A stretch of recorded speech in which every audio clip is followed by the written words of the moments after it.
Hello. Today we're going to make up some kombucha in the garden because my house is so noisy that we don't stand any chance of being able to do it inside, so I brought everything outside. Now you'll have received from me your SCOBY in a little bag with some starter tea.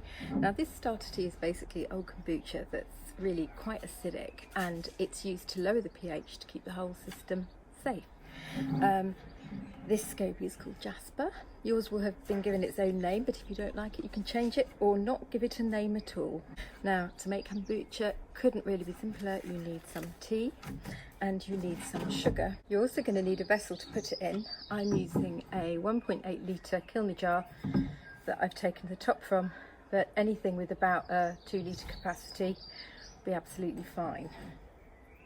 So first of all, we're just going to make it a little bit of tea. Now, I'm recommending that you get started with a litre of kombucha. I've got a jug. I've got 2 tea bags, which I'm going to use for this litre of tea I'm going to make. If you're a loose leaf tea person, you'll probably want to use somewhere between 5 and 10 grams of tea a litre. It sort of depends on the quality and the strength of your tea actually. So what we're going to do is, before we make our kombucha, we're just going to taste our tea and check that it actually tastes of tea.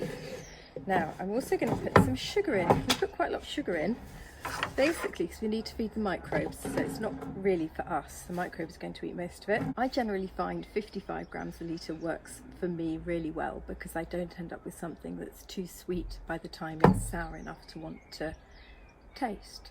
Now I tend to use organic sugar because it's less refined than normal sugar, but kombucha doesn't really seem to mind at all. I happen to know that this quarter cupful measure weighs just about exactly 55 grams, so I never need to measure it again. I'm just going to put that in my jug.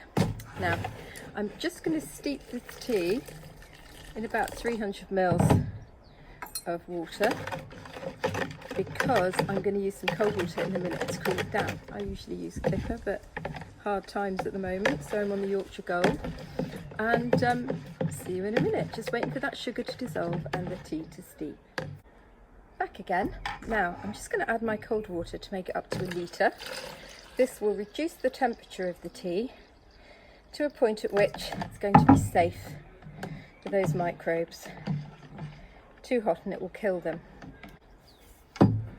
I don't tend to make boiling tea directly up in the Kilner jar because sometimes when you add the cold water to it, it actually cracks, so much better to use a plastic jug.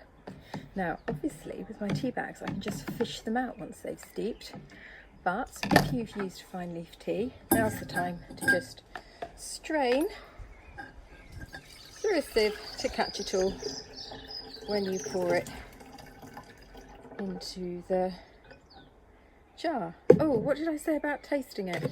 Oh never mind, we'll just taste this last little bit. Definitely taste the tea. You want to be able to taste that tannin, you don't want it to be too overbrewed.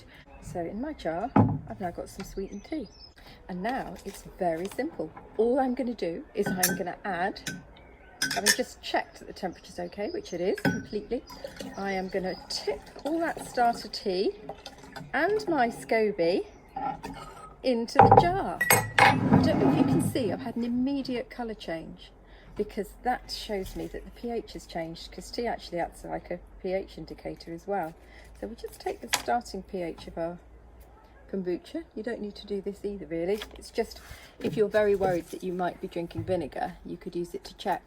And look, that's coming up at about, oh, you can't really see very easily, but it's about pH 4 that's coming up at, which is about where we'd expect, and we'd hope to end up at about pH 3 by the time we've finished, but really we're just going to go by taste.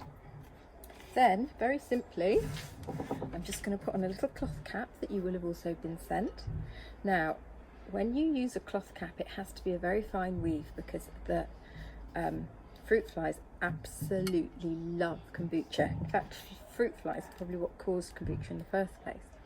So we're just going to pop that there like that, make sure that none of those could get in, and we are just going to pop him on the side, and we're going to leave him there for about, oh, probably 7 days, I should imagine. Maybe you could have a little taste at 5. Now, can you see my SCOBY is floating around ominously at the bottom of the jar? He probably won't rise again, that's absolutely fine. The starter tea and the SCOBY both contain microbes that are going to start to form a new film across the top of your brew. And I'll do another video that shows you how to tell when your kombucha's ready and what to do with it next.